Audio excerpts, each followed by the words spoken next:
Hieronymus van Aken, o más conocido como El Bosco, fue un pintor holandés nacido en la ciudad neerlandesa de 's-Hertogenbosch el 2 de octubre de 1450 y falleció en 1516, el 9 de agosto probablemente. Digo esto porque no se tiene mucha certeza de sus datos debido a que en 1463 se incendió su casa junto a sus documentos. Él era un pintor que venía de una familia de artistas, era hijo de Antonio van Aken y nieto de Jan van Aken, pintores al igual que él, sin contar a sus dos hermanos mayores, por lo cual Bosco tuvo su formación como artista en el taller familiar. Su nombre como pintor El Bosco es debido a la ciudad donde nació y pasó toda su vida, 's-Hertogenbosch, que significa Bosque del Duque, hoy conocido como Países Bajos. Este se casó en 1480 con Aleid van de Merven, una mujer de familia adinerada. Con ella tuvo un matrimonio ventajoso que le permitió vivir desahogadamente y entregarse por completo a la pintura, lo cual le dejó mucho éxito tanto en vida como después de su muerte. La relación con su mujer y con su dinero le facilitó el acceso al material que necesitaba y obtuvo casa y estudio propio, entre otros privilegios que la mayoría de artistas no tenían. Sus obras forman parte de los periodos del Renacimiento, Renacimiento nórdico, Renacimiento flamenco, arte gótico y pintura flamenca, además de que tienen temática religiosa cristiana.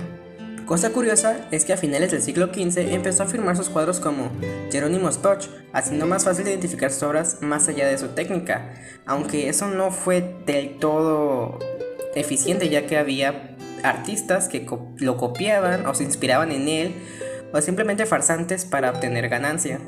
La técnica del Bosco se llamaba a la prima, que significa la primera. Esta consiste en realizar la pintura en una sola sesión mientras la obra sigue húmeda, todo en una sola capa. En el presente la conocemos más como húmedo o sobrehúmedo. Además de hacer cuadros, también hacía trampantojos, que son pinturas en paredes que tienen la ilusión de mostrar más espacio de la que hay y juegan con la impresión de la profundidad. Unos pocos años tras su muerte, hubieron personas muy interesadas en coleccionar sus obras, como lo fue el rey Felipe II, y gracias a él actualmente podemos ver muestras de estas obras en el Museo del Prado en España. Bosco se centraba en la realización de series de creaciones con elementos imaginarios y monstruos, figuras de muñecas y humanas o medio animales que convivían en paisajes tranquilos y encantadores. Las ideas que usaba para elaborar sus obras principalmente las obtenía de libros que leía gracias al acceso que tenía a bibliotecas o de conversaciones que tenía con monjes. Otra cosa curiosa es que sus cuadros no fueron realizados en lienzos, sino que fueron realizados en madera, ya que en ese tiempo no era común el uso de la tela para las pinturas. Eso fue hasta el siglo XIX que se popularizó. Las obras del Bosco hacían mucha alusión al pecado, sus consecuencias, la corrupción del ser humano sin importar su clase social y los castigos del infierno. Ahora, ya que sabemos algo de la vida de este artista, podemos pasar al top 5 de sus mejores obras en mi opinión.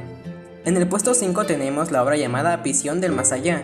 Hecha en óleo en tabla en 1490 con un estilo gótico, es conformada por 4 piezas de madera, conservadas en el Palacio Ducal en Venecia. En cada tabla podemos ver el proceso que pasa el ser humano al morir. En la primera es el paraíso terrenal, el mundo de los vivos.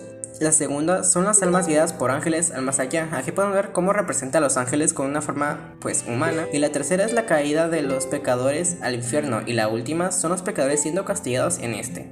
En el puesto 4 tenemos La muerte de un avaro, también hecha en óleo en tabla entre los años 1490 y 1500, es una sola pieza de madera que relata el hecho de muerte de una persona avara, mostrando que la riqueza material no te libra de la muerte. Podemos ver cómo el hombre moribundo está siendo acechado por la muerte y criaturas que quieren tomar su vida, pero este solo le da importancia al dinero que le ofrece una criatura de estas. Podemos notar que uno de esos seres es una representación muy clara de la muerte, como bien la conocemos, dejando más evidente el mensaje de la imagen. En el tercer lugar tenemos El carro de heno, hecho entre los años 1500 y 1516, con la misma técnica con un estilo renacentista. Es una obra en donde a simple vista podemos ver a gente peleando por conseguir lo más que puedan de heno de un carro. Esto simboliza el afán del ser humano de querer gozar y adquirir riquezas materiales sin importar su clase social, y lo fácil que podemos ser manipulados por demonios y fuerzas malignas con el propósito de obtener lo que queremos. En segundo lugar, tenemos La mesa de los pecados capitales, hecha en 1500 con óleo sobre madera, con estilo renacentista nórdico catalogado con género de arte cristiano. Esta diferencia de las demás obras es circular, no se planeaba colgar en una pared, sino que era para un tablero de una mesa. De esta forma se podría ver de diferentes ángulos. El centro de la pintura hace referencia al ojo de Dios, que lo ve todo y como pupila tiene a Jesucristo. Las 7 partes que simbolizan a los 7 pecados capitales lo muestra con situaciones que el Bosco veía cotidianamente en su vida y cómo es que las personas pecaban a su alrededor. Y en el primer puesto tenemos al Jardín de las Delicias, hecha con óleo y madera entre los años 1503 y 1515, del periodo del Renacimiento nórdico y de género cristiano. Lo que la diferencia de otras obras, y por la cual me gustó más, es la gran cantidad de detalles y simbolismo que contiene. Dividida en 3 tablas, la primera es la presentación de Eva a Adán, mostrando también el paraíso y el árbol de la vida junto a elementos que referencian a la historia. La segunda es el mundo antes del diluvio, donde el ser humano cae en toda tentación lejos del camino de la fe. La última tabla es una representación del infierno como si fuera un musical. Los pecadores son castigados siendo crucificados en arpas o atrapados en instrumentos musicales, o también siendo devorados por demonios. Podemos ver que el Bosco fue un artista que representaba muchos temas religiosos y que gracias a facilidades como la familia donde nació y la mujer con quien se casó, pudo dedicarse por completo a sus obras.